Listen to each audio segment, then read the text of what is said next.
Welcome to your introduction to the edTPA by LDA, Minnesota. In today's video, we will cover 1. What the edTPA is. 2. A brief history of the edTPA in Minnesota. 3. The why and intention behind the edTPA. 4.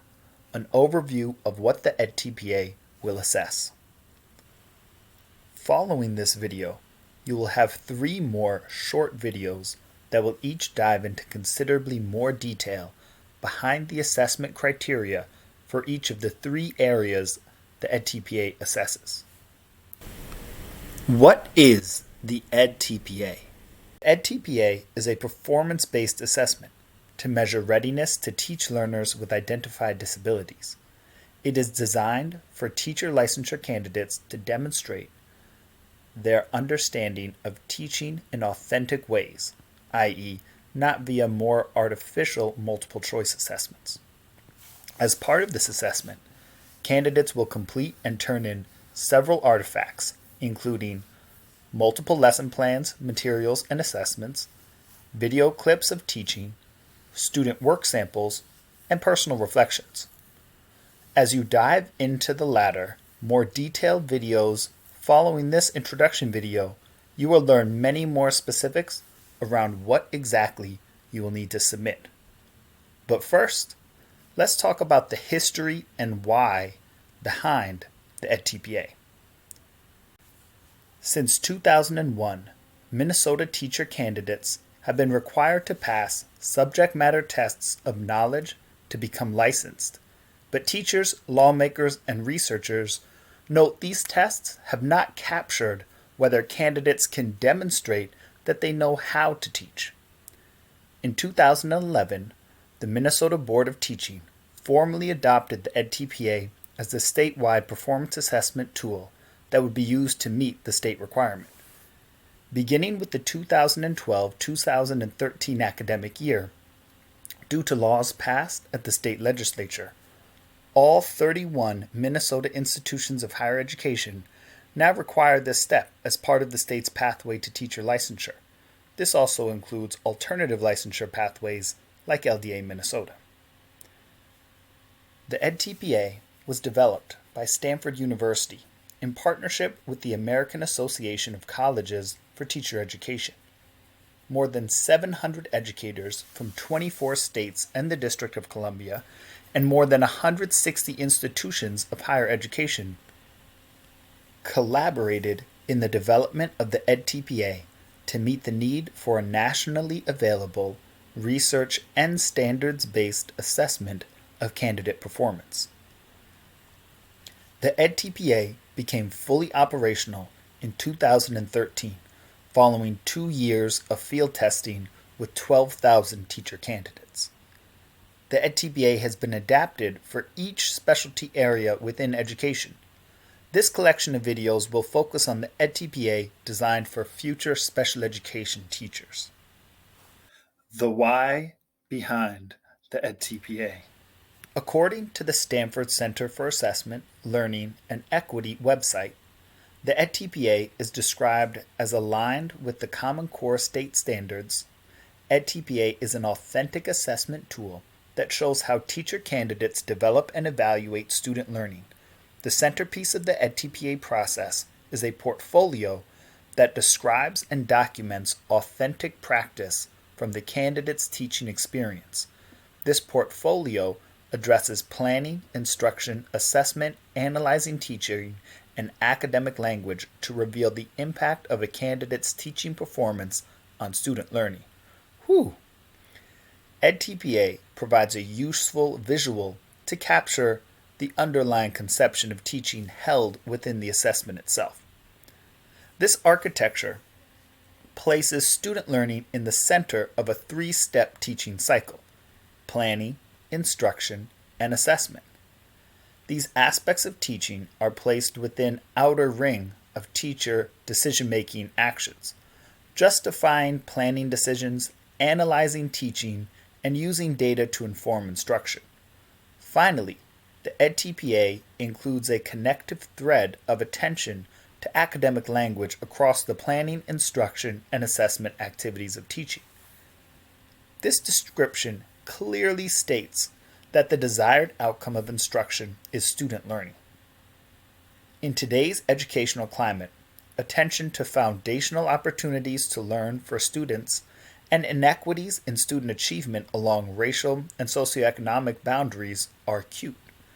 Impact on student learning has become widely accepted as an outcome of teaching that is fundamental to assessing teacher performance. The edTPA has taken up the call of focusing on student achievement and the identifiable impact the teacher has on student learning. There's a clear expectation that the act of teaching leads to an indefinable learning outcome for students. The edTPA expectations, however, do not limit a candidate to achievement test scores, nor does it narrow the outcomes for students to quantifiable measures of learning. The teacher candidate selects the learning goal and the means by which the student learning is evaluated. The focus of the edTPA on content learning outcomes narrows the conception of teaching.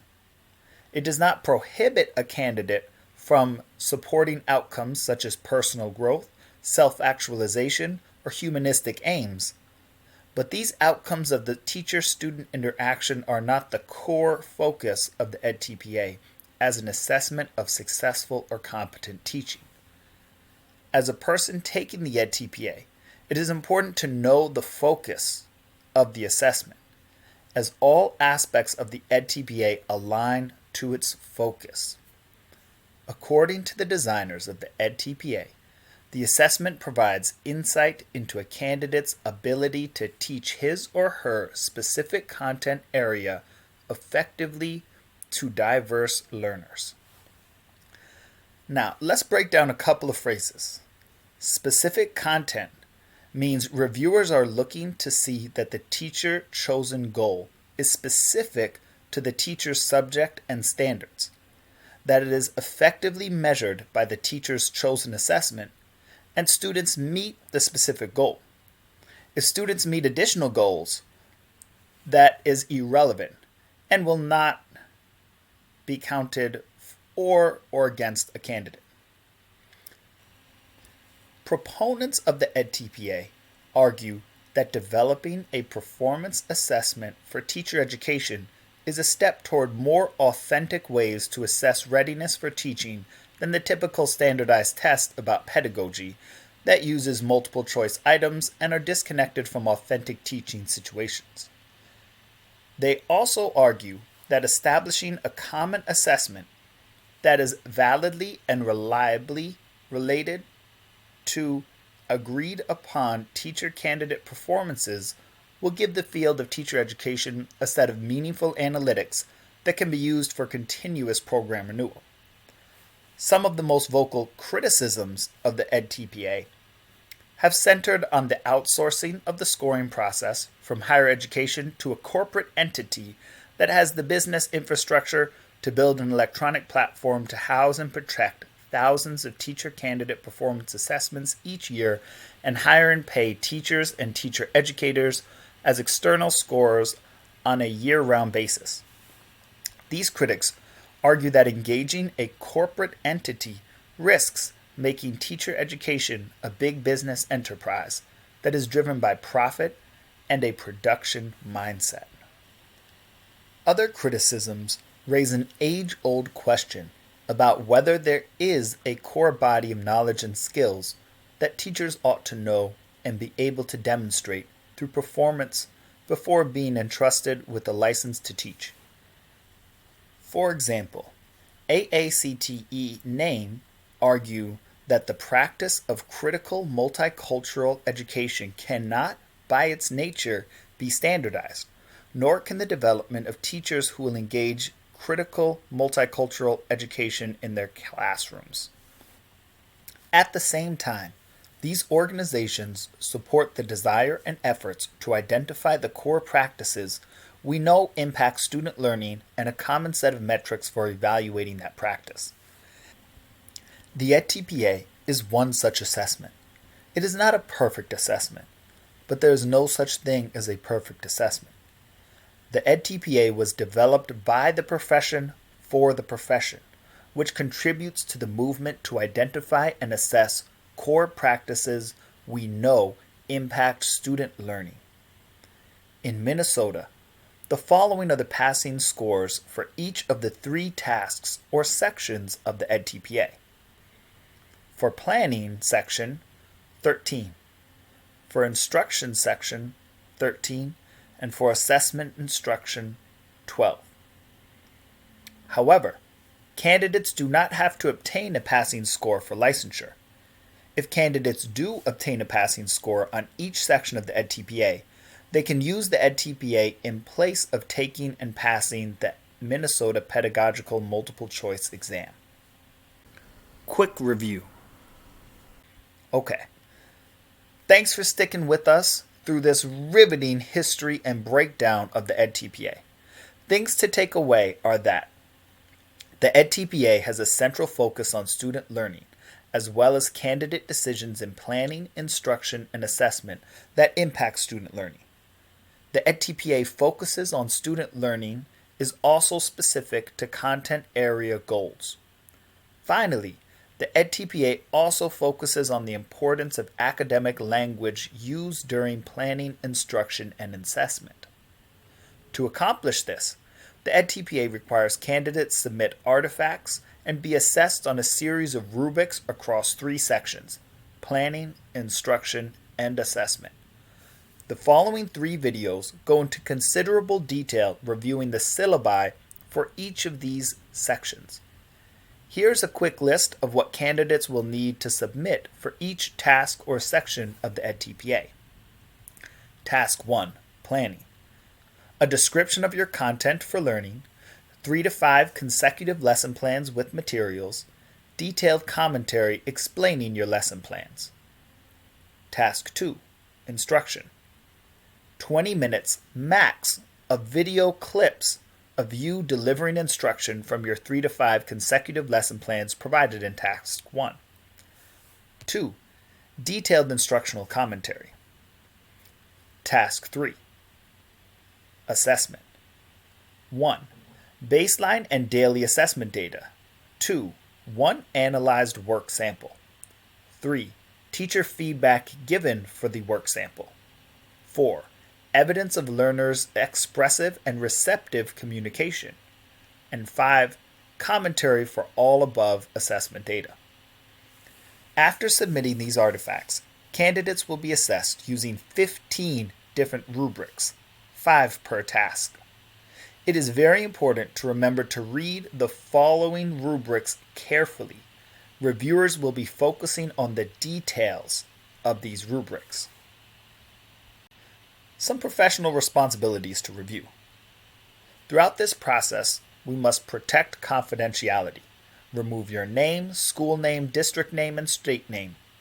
Use only student first names or refer to students with general terms like focus learner. Do not share any artifacts created for the edTPA, like videos, publicly. Acquire permissions. You do not need to submit release forms with your materials, but you should have them in your personal files. Cite sources. Align instruction with state standards. Follow the guidelines for candidate support found at www.edtpa.com. Reflection. Please take a moment to do some mindful meditation with me. This is a lot, and you are prepared. This is a comprehensive assessment, and you are prepared. This should feel like a challenge, and you should feel prepared to celebrate your brilliance as you complete each task of the edTPA. Let's get it, y'all.